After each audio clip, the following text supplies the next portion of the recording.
Do these developments mark a turning point in the migrant crisis? Will the human face on the tragedy spur more countries, including our own, to do more? Joining me now again tonight, the Minister of Citizenship and Immigration and the Conservative candidate in Ajax, Ontario, Chris Alexander. Good to see you, Minister. Appreciate you being here. Thanks for having me, Rosie, in person. Yes, indeed. Okay, let's start with the news of the day, and that is about Alan Kurdi's aunt, Fatima. She says that she wrote a letter and she gave it to Finn Donnelly, her MP at the time, now an NDP candidate, and that he hand-delivered that letter to you. Did you receive the letter? What did it say? What action did you take? Well, first of all, after seeing these images, we are all heartbroken. And I, as the father of a 2-year-old, a 3-year-old, and a 6-year-old, feel the pain that that family has been feeling and that all Canadians and people around the world are sharing with them. There can be nothing more horrific than a tragedy like this. And that's why some of us are in public life, to try to prevent these things from happening, to try to meet the needs of people who can't meet their basic needs themselves because of this crisis. Now, yes, on the issue you raise, as happens often in the House of Commons, Finn Donnelly brought me a letter. It went into correspondence unit. It went into our refugee division, the way all such correspondence does. And I have a responsibility as a minister not to be personally involved in decisions. In case an application comes. But to ensure that they are all treated equally. And in this case, the application was reviewed.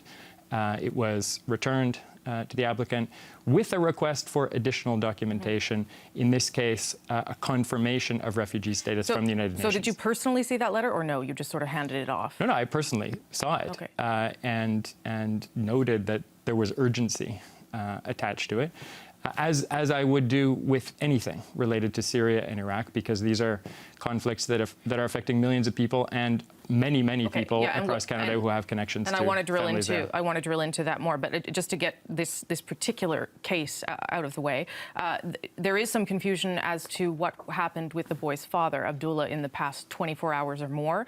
There was reports that he was offered Canadian citizenship. Is that true? No, absolutely not. Was he offered a visa of any kind? He was not offered Canadian citizenship. Our visa programs, our visitor programs, and our refugee programs are available to all Syrians, wherever they may be, in Turkey, Jordan, Did you encourage him to take advantage of that so he could visit his sister? I can't get involved in encouraging people to take one course of action or another. We can present the options, as we do to everyone, and we are encouraging people to take these options because Canada has been generous in resettling refugees. Did someone from the department or government reach out to this gentleman in particular? We did not have an application, let's be clear, from Abdullah and the children. Yeah, I'm asking if today, over the past 24 hours, something happened, something transpired. I have no report from officials of a contact with Abdullah. Okay, yesterday on the program, you said that you believe Canada remains a model of humanitarian action. This morning, you decide you're not going to go door knocking, you're not going to do your campaign business, you're going to get on a plane and fly to Ottawa. What changed in 12 hours? Well, this crisis the crisis changed in 12 hours. This crisis has been underway since 2011. It's been getting a lot of our attention, I would say increasing amounts of attention from the Government of Canada on 3 fronts. We have been the first country to announce large targets for refugee resettlement. We have been one of the top donors to humanitarian assistance for Iraq and Syria. And we have delivered that humanitarian assistance when others have not. And we have participated in the military mission. Those 3 lines of involvement get a lot of attention from the Government of Canada. And that's... I agree with you, but I'm wondering what became so urgent overnight. You were on the show yesterday. Nothing seemed as urgent as it did suddenly for you to get on a plane and get briefed by department officials today. Well, because we had these photographs. The photographs were available last night. We talked about the photographs last night. Was it not more to do with what you said yesterday on the program and you wanted to show how active you were as a minister? Absolutely not. What we didn't know yesterday, Rosie, and I'm being perfectly frank with you here, is the nature of the Canadian connection between that child, tragically killed, tragically caught on camera, in a way that has moved us all, and I think motivated us all to do more, and a Canadian family in Coquitlam that was seeking to help sponsor other members of their family to come. And these are things that we are encouraging Canadians to do as private sponsors, and we're encouraging other countries to do, to follow Canada's example as a country that resettles 1 in 10 refugees so let's move into around the world every year. into the broader issue now. In January, you promised to resettle 10,000 Syrians. Now, Mr. Harper has said another 10,000. That's an additional commitment. This includes the 1,300 that you said in 2013, if I'm not mistaken. We only have 1,000 that have. We're at 1,300. Is that where we're at this year now? You said 2,500 last night on the show. Give me a sense of where we're at with the numbers. The 1,300 have been fulfilled. We're well on our way to fulfilling the commitment for 10,000 that we announced in January over 3 years. So there are nearly 2,500 Syrian refugees in Canada who have been resettled, and there are 1,000 more applications in process. So why is it taking so long? And why can you not, now that you've seen these photos, we've seen everything that's happening in the news, why can you not speed that process up? Surely there's something you can do. No, we do want to speed it up. We have been speeding it up. Compared to other refugee resettlement programs, we are bringing Syrians in particular, also Iraqis here in record time, less than 12 months. You talk to the sponsorship agreement holders, our partners in refugee resettlement. They have noticed that we are moving faster, but we need to do even better. And we need to try and smooth the way for people who are truly vulnerable to benefit from these generous programs that Canada has.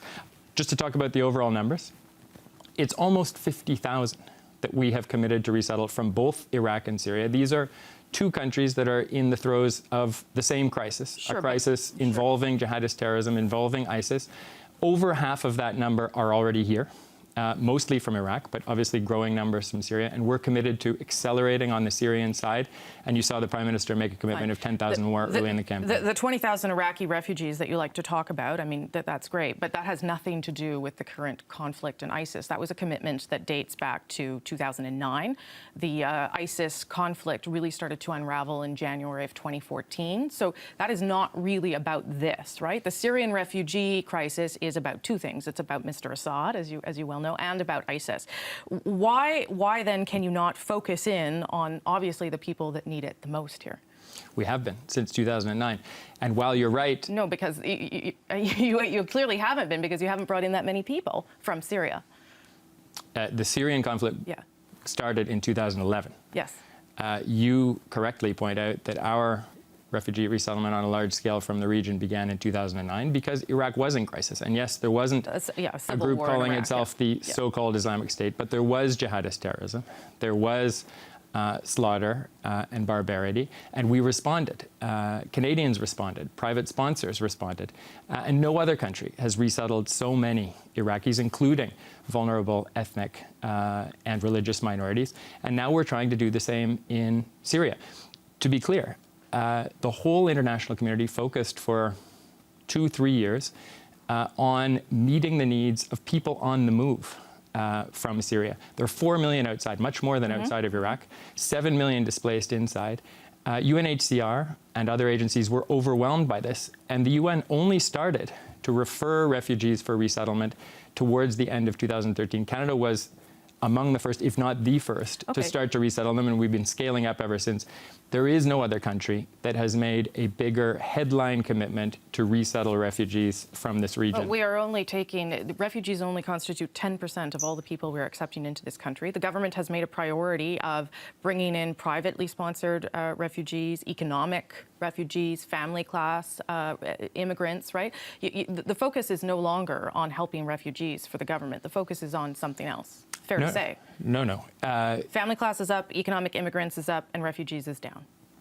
Humanitarian class is fully 10%, 11% roughly this year of our total immigration to this country. Our immigration is higher than it's ever been in Canadian history, particularly this year. But immigration and refugees are not the same thing. No, I understand why you would want to focus on economic immigrants, but what I'm saying is you're doing that at the detriment of refugees, are you not?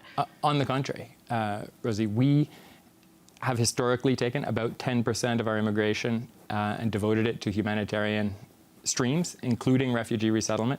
We're still doing that, and the numbers have gone up because immigration has gone up. Except the number of refugees from 2005 has consistently gone down. Gone down compared to what? Compared to the Chrétien government? No. Well, it's gone down since 2005. I'm talking about your time in office. The number of refugees accepted has gone down. It's gone up. From 35,000 to 23,000. Okay, now you're talking about our overall humanitarian number. Those are not all refugees. Okay. Those are people, some who come through the asylum system, some who come through our humanitarian and compassionate program. We have a target of roughly 30,000, have had last year, have again this year. And of that, a huge number are resettled refugees, and no one does this better than Canada. We take 1 out of 10 that are resettled everywhere in the world. That's more per capita than any other country. The UNHCR, in its own report, signaled that of all the refugees who became citizens of their new countries, something like 70–80% were in Canada. We have resettled 227,000 refugees since 2006, Okay. and 100,000 have been... Let's not. I don't want to overwhelm people with numbers because it's hard to take it all in. Let's just focus back down to what we are seeing right now in the news and these particularly graphic pictures. What can you do right now to help these people? What can you speed up? What can you do to let them in faster? I'm not saying you have to increase the numbers, set your own goals, but what can you do right now? 3 things. Continue to improve the refugee resettlement program in Turkey, in Jordan, in Lebanon, so that we're bringing people faster and so that we're meeting these additional commitments that our government has made, that Prime Minister Harper has made. Secondly, remain a top donor to humanitarian assistance in and around Syria and Iraq. $100 million, $600 million so far for both countries. And then thirdly, keep taking the fight to the Islamic State and its terrorist allies who are at the root of this issue. You heard it from Tima Kurdi today, saying that what she really hopes for is an end to the conflict. They had to flee ISIS violence in Kobane. They had to flee Damascus because it was under pressure from these groups. Except most of the people killed in Syria since January have been killed by Assad, not by ISIS. A huge number. No one is taking Assad off the hook. And our government was one of the first to say that his crimes amount to atrocities, amount to war crimes, and that there needs to be accountability for that. But the group that is targeting minorities, that is targeting educated people, that is targeting those that don't agree with them in both Syria and Iraq, is the Islamic State. And that's why the United States, led by President Obama, many countries who are NATO allies of ours, and many Arab allies in the region are taking the fight together from the air and helping to train Kurdish forces, in our case, on the ground. Last point, I'm going to let you go. Do you think that there is a tipping point? Do you think that this is a moment in time where something is going to change and the world has woken up to this and we are going to see pressure from Canadians even for more to help these people? Well, as we were saying last night and as the Prime Minister said again today, this is a crisis that is much bigger than one family's tragedy, however painful that is. Sure. We need that illustration in very human terms to be able to understand what needs to be done on much larger scale to relieve the suffering of millions. And this tragedy and the focus it's getting, the attention it's getting, is a serious contribution to reminding Canadians of what our duty is on the international stage and others in the international community that they need to join us. Okay, we're going to leave it there. Thank you, Minister. Appreciate your time tonight. Thank you very much.